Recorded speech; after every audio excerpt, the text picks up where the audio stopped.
Word on Fire is brought to you by Catholic Cemeteries, serving the Chicago area since 1837.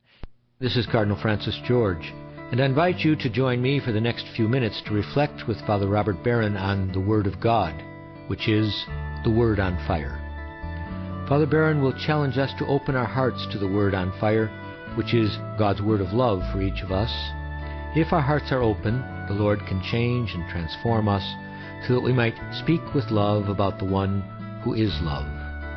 The Archdiocese of Chicago, through the generosity of Sacred Heart Parish in Winnetka, now presents the Word on Fire. Peace be with you. Friends, we're reading again this week from the prophet Amos, and we're hearing him on his favorite theme. As I told you last week, he's the great prophet of social justice.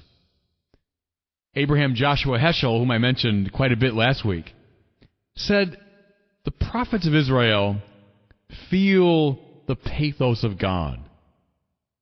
That's nice, isn't it? They enter into the passionate feelings of God, and then they speak out of that pathos. Well, part of God's passion in the Bible is his burning sense of righteousness, his desire to set right what is unjust within human society. Again, you'll find that theme in all the great prophets. And so, this week, Amos complains, listen to him, about the complacent in Zion, who lie upon beds of ivory, are stretched comfortably on their couches, eating lambs and calves from the stall, and improvising to the music of the harp like David. Now, those lines should be read, I think, with kind of a sarcastic tone. Think of a comedian or a sort of sardonic social commentator today. Well, that's what Amos is doing here. He's making fun of these very self-regarding, self-indulgent, self-complacent, rich people lounging on their couches and listening to the gentle music of the harp, eating fattened lambs and calves. Well, these are, the complacently wealthy. What's the problem with them? Listen. He says, while these people wallow in their comforts and luxuries, Joseph is collapsing. Now, we have to know what this code means. Amos is speaking here about people in the southern kingdom of Judah. Remember, the nation had split in two, the southern kingdom and the northern kingdom of Israel. During this period, Judah was relatively well off, politically and economically. So that's where the wealthy, complacent people are. In the meantime, the northern kingdom of Israel, where their brothers and sisters are, is in political danger and in economic decline. There are a lot of poor and threatened people in Israel. That's what he means by Joseph here. He means the tribe of Joseph. Joseph is collapsing. And you people are sitting here on your couches and strumming your harps, indifferent to their suffering. Now, from this will come a prophetic threat. Amos says, therefore you shall be the first to go into exile, and your wanton revelry will be done away with. If I can adapt Paul's great image, the prophets know that we are members of a body, and therefore we are connected to each other, not simply through moral commitment, but by something much more elemental, by a kind of organic link. Wouldn't it be consummately silly if the liver were to remain indifferent to a cancer raging in the stomach, or the lungs indifferent to the clogging of the heart? Well, no, all the organs of your body exist in a subtle relationship of interdependence with each other. The lungs can't say to the heart, well, that's your problem, not mine. Well, soon enough, it'll be the lungs' problem. The stomach can't say to the liver, well, that's your problem. Soon enough, it'll be his problem. Therefore, the complacent in Zion, Amos is saying, are putting themselves in danger, precisely by ignoring the suffering of their neighbors to the north. Sooner or later, you will suffer as well. Okay, that reading is a warm-up for the gospel. Jesus, as I've said before, happily assumed the title and mantle of prophet. And he is very much in this tradition of Amos and Isaiah and Jeremiah.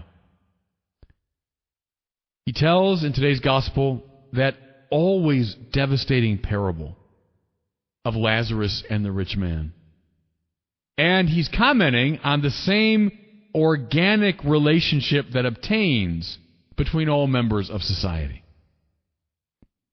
Like Amos, he draws attention to the conspicuous consumption of the rich man. Listen to him. There was a rich man who dressed in purple garments and fine linen and dined sumptuously each day. We would just say in an Armani suit, maybe. That's what purple garments mean.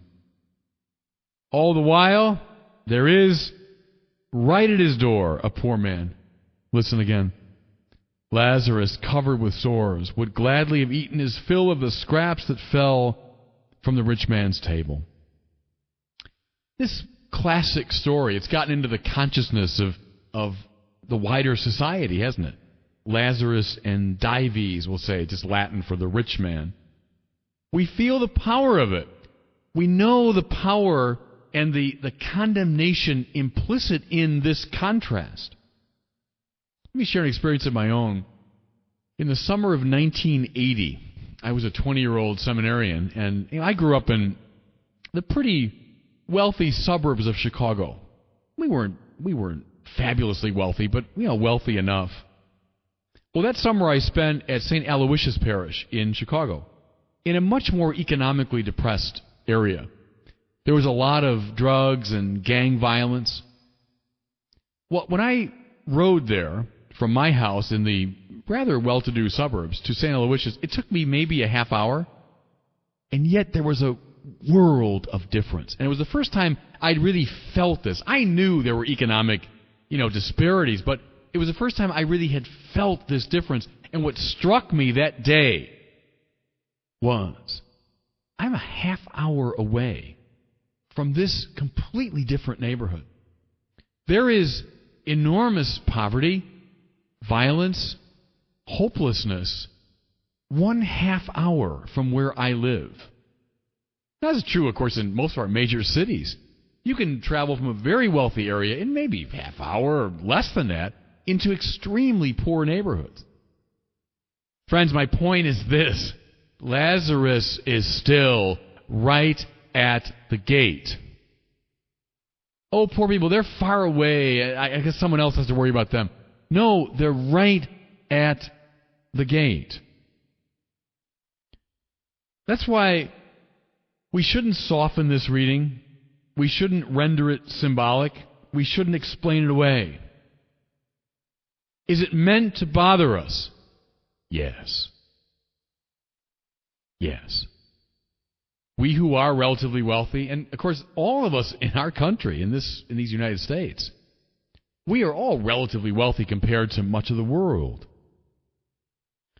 Let me use this parable to say a few simple things about Catholic social teaching.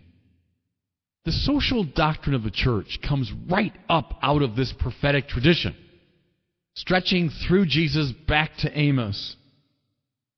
In the last 120 years now, the popes from Leo XIII through John Paul II have made a significant contribution to it.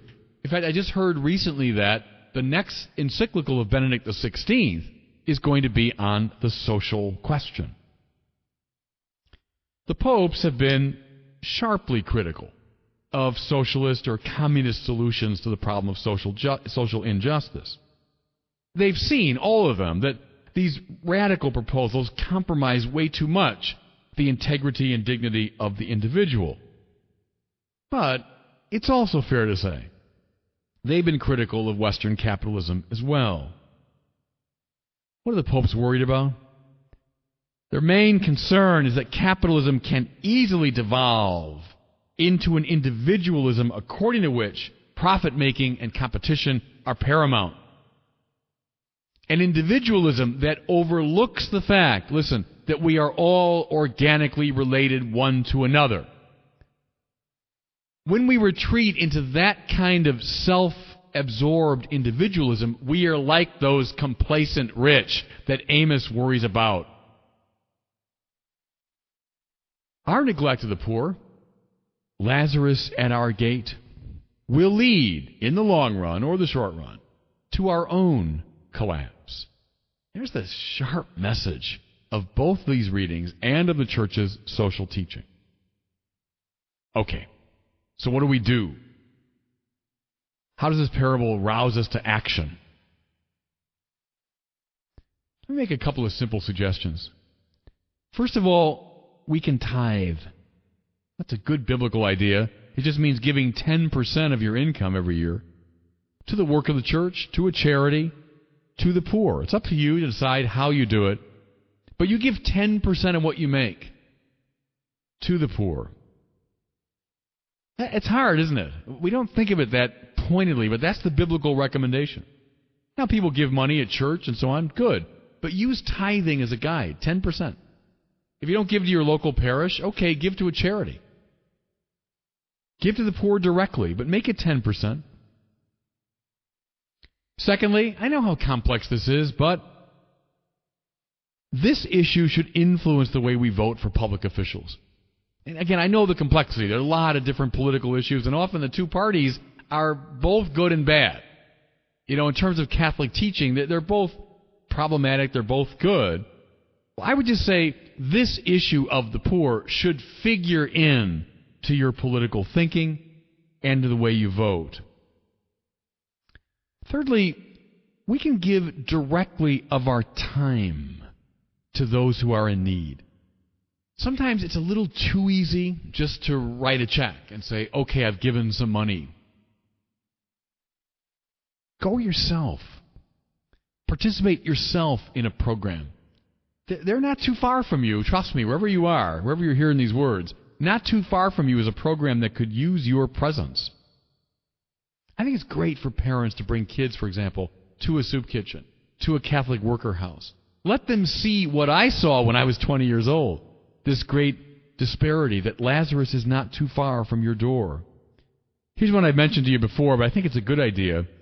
Put up a poor box in your house. It's a box by the door. Every time you leave, something goes in it for the poor. It's up to you. It could be a quarter, it could be $1, it could be $10. But whenever you leave the house, something goes in that box for the poor. Why? Because you are organically related to them. It's not their problem. It's your problem. Better, it's our problem. And that poor box reminds you of it. Another practical suggestion, study as much as you can to learn the condition and plight of the poor. Make it a study. Get some books, articles, go on the internet. Make it a priority to understand more fully the plight of the poor and what can be done.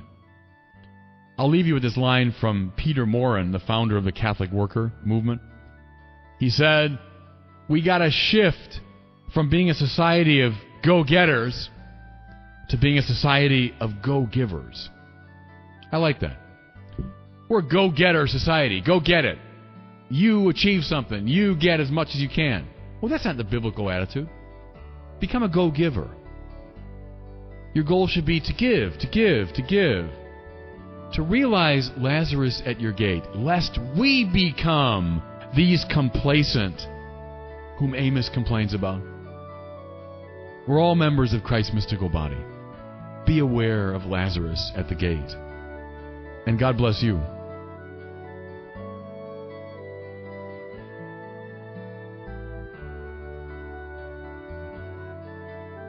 I hope that you were moved today by the Word on Fire. I pray that together we might become a people on fire with love for God and neighbor here in Chicago and wherever these words are heard. Until we join Father Barron again next week, I'm Cardinal Francis George. God bless you. The cemetery ministry is a core ministry of our Catholic faith tied to the corporal works of mercy. Cardinal George says, "It's comforting to know that our Catholic cemeteries are caring for the remains of our loved ones awaiting the resurrection. There are 43 Archdiocese of Chicago cemeteries willing to help you during times of loss. Call 708-449-6100 for assistance. Catholic Cemeteries, serving the Catholic community since 1837.